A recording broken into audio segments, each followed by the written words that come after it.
18 उप पुराण है। अब पुराण ही ना पढ़ पा रहे, उप पुराण की ओर कौन जाए वो महाराज। आज के जमाने में 18 पुराण के वक्ता दुर्लभ है। एक बात और कहते हुए चले, स्मरण में आ गई। नारद पुराण जो 18 पुराणों में है, एक बार उसको पढ़ रहे थे, स्वाध्याय कर रहे थे, तो बड़ी सुंदर बात उसमें है। नारद पुराण में भगवान व्यास ने लिखा है कि प्रत्येक व्यक्ति को पुराणों का स्वाध्याय अध्ययन करना चाहिए।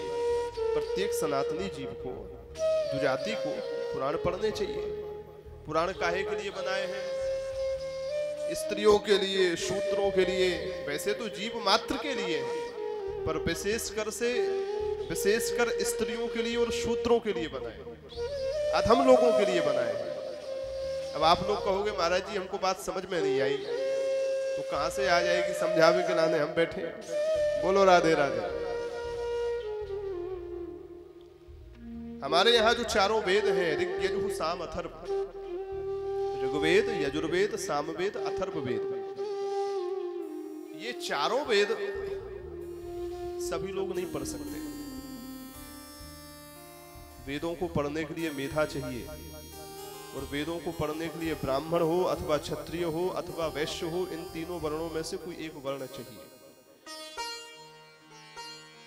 ब्राह्मण हो अथवा क्षत्रिय हो अथवा वैश्य हो, यज्ञोपवीत संस्कार हुआ हो, संध्या वंदन करते हो, शिखा सूत्र धारण करते हो, फिर गुरु चरणों में रह करके गुरु की सेवा करते हुए वेदाध्ययन करना चाहिए। ये परिपाटी है, और उसमें भी बहुत सारे नियम है कि कैसे पढ़े, सब पढ़ नहीं सकते। तो वेदों के अर्थ को सामान्य प्राणी जाने कैसे? जो चतुर्थ वर्ण का व्यक्ति है वो वेद कैसे पढ़ेगा भाई? उसको पढ़ने का अधिकार नहीं है। जो स्त्रियां हैं वो भी वेद नहीं पढ़ सकती, क्योंकि उनका यज्ञोपवीत तो होता नहीं, शिखा सूत्र धारण करती नहीं, तो वो कैसे वेद पढ़ेंगी? इसलिए वो भी वेद पढ़ सके, तो व्यास जी ने उन्हीं वेदों के अर्थ का उपबृंधन किया, माने वेदों के अर्थ को विस्तृत करके पुराणों की रचना करके पुराणों में लिख दिया। वही वेदों की बातों को दूसरे रूप में विस्तृत करके लिख दिया कि अब जो लोग वेद नहीं पढ़ सकते थे, उस वेद के ज्ञान को वो पुराणों के माध्यम से जान सकते हैं, पढ़ सकते हैं। इसलिए पुराण वैसे तो सबके लिए है, पर विशेषकर लिखने का उद्देश्य है स्त्रियों के लिए, शूद्रों के लिए, अधम लोगों के लिए, जिनकी बुद्धि सीमित है, वो पुराणों को पढ़ करके अपना कल्याण कर सके। और महाराज आजकल तो वेदन की तो छोड़ो, पुराणी पढ़वे में लोगों की हालत खराब है जाए। पुराण पढ़वे में हालत खराब है जाए, वेद के अर्थ को कहां से समझोगे? श्री वेदव्यास जी ने 18 उप पुराण भी लिखे हैं। सूत जी कहते हैं, ऋषियों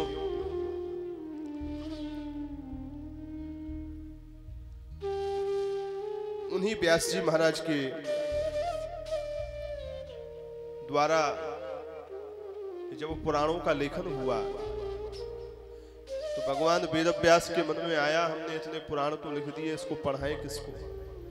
बहुत सारे शिष्य थे, सुमंतु, पैल, जैमिनी आदि आदि। समस्त शिष्यों को वेदाध्ययन और पुराणों का अध्ययन भगवान व्यास कराते थे। एक बार मन में आया, वो भी कैसे आया, बड़ी सुंदर कथा है। सूत जी कहते हैं, एक बार भगवान व्यास अपने आश्रम में विराजमान थे। उसी समय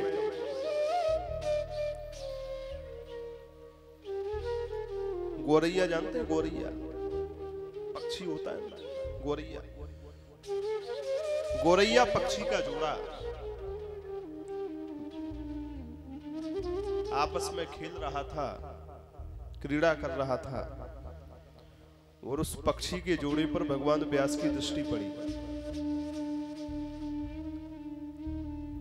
अचानक व्यास जी ने क्या देखा कि उस जोड़ा था, पति पत्नी थे, एक नर था एक मादा थी। गोरैया पक्षी की जो मादा थी, उस मादा ने एक अंडे को जन्म दिया। उस अंडे में से एक पक्षी निकला और थोड़ी ही देर में वो फुदकने लगा। तो वो माता पिता को, माने गोरैया दंपति को, अपने उस पक्षी रूपी बेटे की चिंता हुई कि इसको क्या खिलाएं क्या पिलाएं, अभी अभी जन्म लिया है।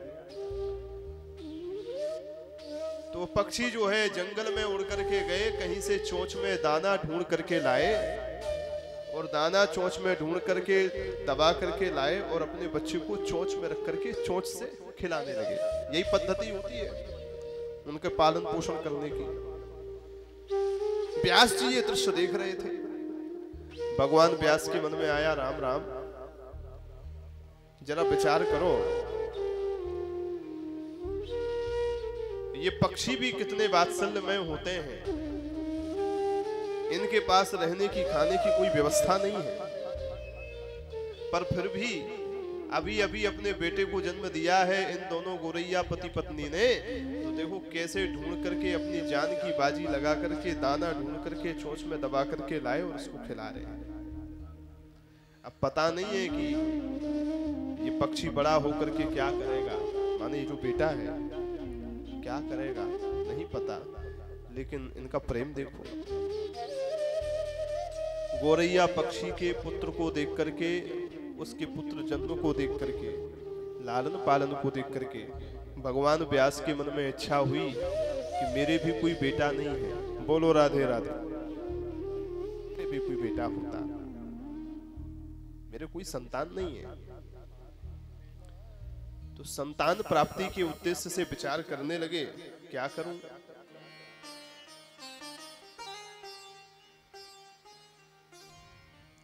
संतान प्राप्ति के लिए तो पत्नी चाहिए, बिना पत्नी के संतान कैसे हो।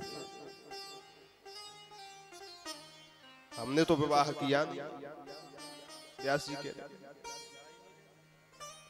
तो हमारे बेटा कैसे होगा। बिना पत्नी की बेटा हो जाएगा। व्यास जी ने कहा बिना पत्नी के बेटा, अच्छा विवाह करेंगे तो फिर बड़ा झंझट हो जाएगा, बेटा चाहिए। बिना पत्नी के बेटा होगा नहीं, बेटे के लिए विवाह करना पड़ेगा। विवाह करेंगे तो झंझट हो जाएगा, हाथों में हथकड़ी लग जाएगी, पैरों में बीड़ी लग जाएगी। बोलो राधे राधे। तो व्यास जी ने कहा गृहस्थ के झंझट में हम फंसेंगे नहीं, बेटा हमको चाहिए ही चाहिए। तो क्या करें। बोले चलो तपस्या करो। तपस्या के उद्देश्य से भगवान व्यास मन में विचार करने लगे, तपस्या तो करें, ध्यान तो करें, उपासना तो करें, पर किस देवता की करें, कौन देवता जल्दी कृपा करें।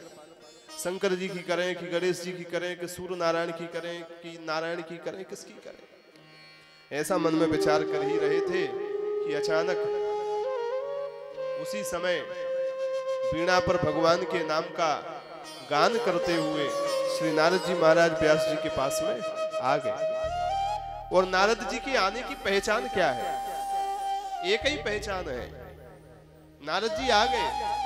पता कैसे लगेगा, कानों में आवाज आएगी, नारायण नारायण नारायण श्री नारायण नारायण नारायण नारायण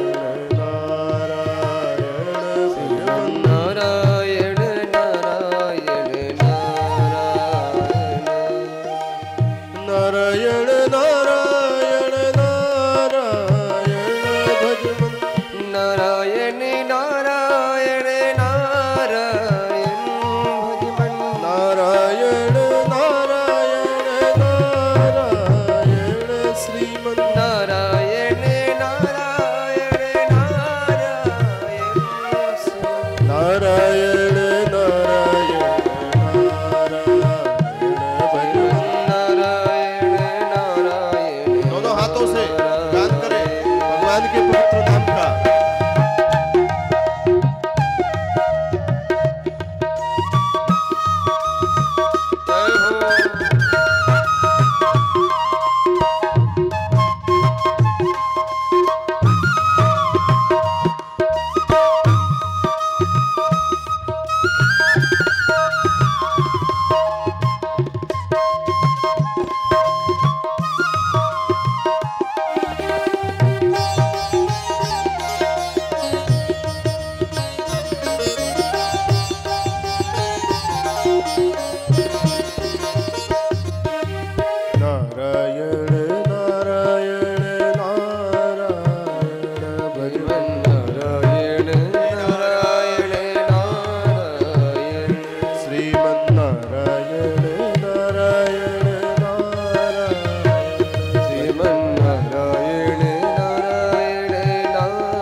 लक्ष्मी नारायण नारायण नारायण लक्ष्मी नारायण नारायण नारायण बद्री नारायण नारायण नारायण बद्री नारायण नारायण नारायण हरि नारायण नारायण नारायण हरि नारायण नारायण नारायण लक्ष्मी नारायण नारायण नारायण लक्ष्मी नारायण नारायण नारायण वामन नारायण नारायण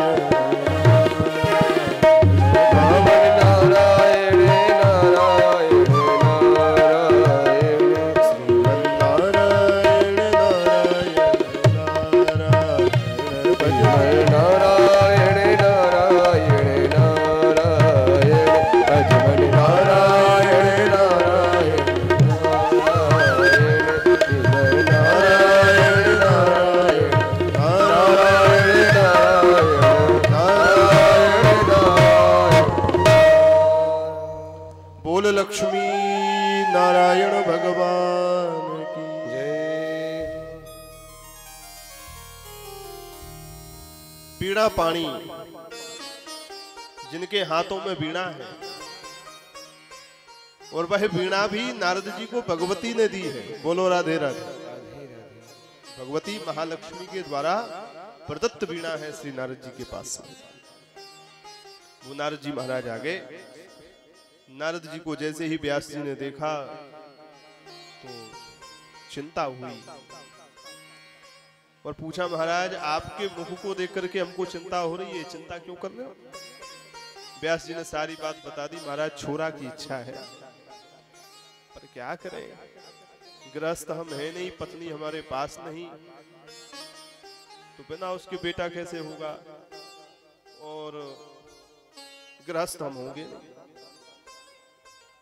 क्या करें, किसकी उपासना करें जिससे हमको बेटा मिल जाए। तब यहां पर श्री नारद जी महाराज ने श्री व्यास जी को भगवती की उपासना करने के लिए प्रेरित किया। आप जाइए भगवती की उपासना करिए, भगवती की उपासना से आपको सुंदर पुत्र की प्राप्ति होगी। जब ऐसे कहा तब श्री व्यास जी महाराज श्री नारद जी के कहने पर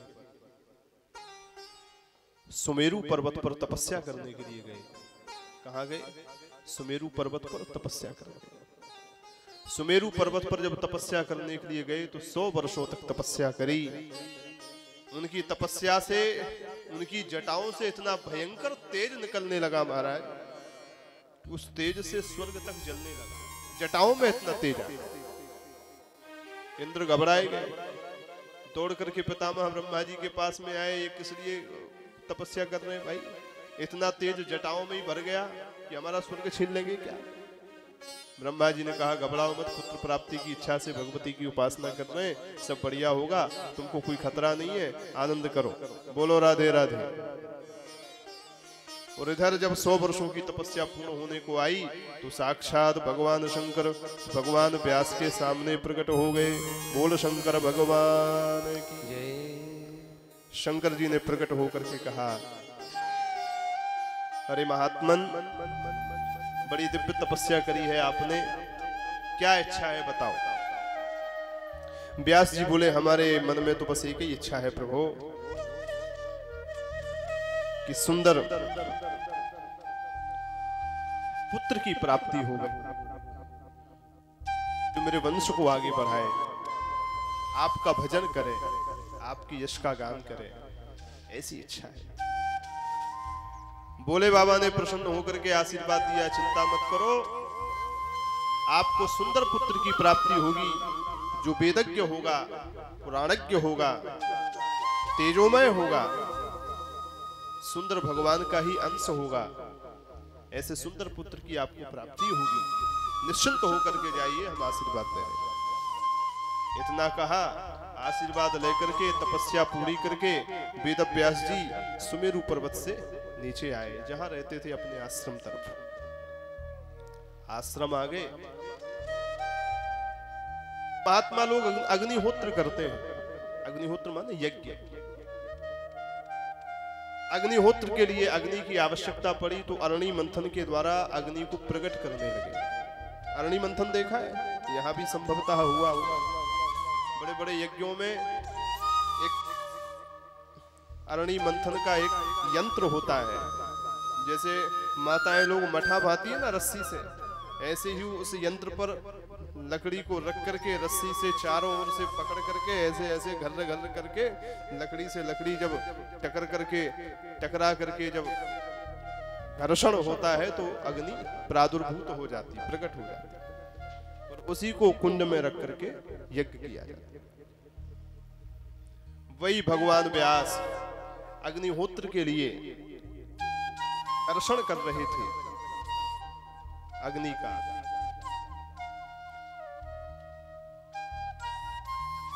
तभी क्या हुआ, अग्नि लकड़ी से लकड़ी टकराने पर, घर्षण होने पर अग्नि प्रकट हो गई। और जब अग्नि प्रकट हो गई तो व्यास भगवान की मन में आया कि देखो तो सही, लकड़ी से लकड़ी टकराने पर अग्नि का प्रादुर्भाव हो गया, परंतु हमारे बेटा नहीं हुआ। क्यों? बोले अरणि रूपी धर्मपत्नी हमारे पास में नहीं है। ऐसा मन में आया।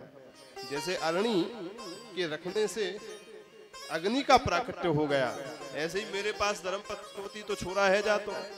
हमारे पास अरणि रूपी रूपवती कोई धर्मपत्नी नहीं है, इसलिए बेटा नहीं है। मन में कसक है। शंकर जी ने आशीर्वाद दे दिया है तब भी। ऐसे चर्चा कर ही रहे थे, तब तक क्या हुआ, एक घृताची नाम की अप्सरा सामने आ गया। स्वर्ग से आई थी, नाम था घृताची। उस अप्सरा ने भगवान व्यास को सुंदर हाव भावों के द्वारा प्रभावित करना प्रारंभ किया, और हाव भावों के द्वारा उस अप्सरा ने जब भगवान व्यास को प्रभावित करना प्रारंभ किया तो भगवान व्यास ने उस समय अपना निग्रह किया। निग्रह क्यों किया? बोले व्यास जी के मन में विचार आने लगा कि इस देवता की अप्सरा के द्वारा हम पुत्र की प्राप्ति करेंगे। ना, ऐसा मन में भाव आया। अपने मन का निग्रह किया, और जब अपने मन का निग्रह करना प्रारंभ किया तो वो अप्सरा घबरा गई। उसके मन में आया ये तो महात्मा है, हमारे हाव भावों से प्रभावित तो हुए नहीं, अब ये अपनी इंद्रियों का निग्रह कर रहे हैं, माने हमारी बातों में आने वाले नहीं। अब कहीं ये रुष्ट हो गए तो हवाला साफ दे देंगे, पतो ना काहे जाए। तो वो अप्सरा घबरा करके तुरंत एक शुकी का रूप बनाई। शुकी माने जैसे शुक माने तोता होता है, शुकी माने तोती होता है, तोती का रूप बनाई और वहां से उड़ चली। शुकी का रूप धारण करके जब वो अप्सरा वहां से उड़ करके जाने लगी, व्यास जी इस दृश्य को देख रहे थे, विचार करने लगे कि ये कैसे आई और कैसे जा रही है। तब तक उसी निग्रह में भगवान व्यास की शक्ति का पतन हुआ और नीचे जो है अरणि मंथन की अग्नि प्रादुर्भूत हो रही थी। व्यास जी को पता भी नहीं कि शक्ति का पतन हो गया, और वो शक्ति उस अरणि में चली गई, आग में चली गई, और घर्षण होता रहा। घर्षण होता रहा तो घर्षण के होते होते उस शक्ति के अरणि मंथन में जाने से साक्षात सुखदेव महाप्रभु प्रकट हो गए। बोलो सुखदेव भगवान की जय। ऐसे सुखदेव जी प्रकट हुए अरणि मंथन से। अयोनिज है, पर इतना विचार करना, कलप भेद हरिचरित सुहाए, भांति अनेक मुनीसन गाए। श्रीमद् भागवत के सुखदेव जी में और श्रीमद् देवी भागवत के सुखदेव जी में अंतर है। बोलो राधे राधे। श्रीमद् भागवत के परीक्षित जी में और श्रीमद् देवी भागवत के परीक्षित जी में अंतर है। अभी कथा आएगी।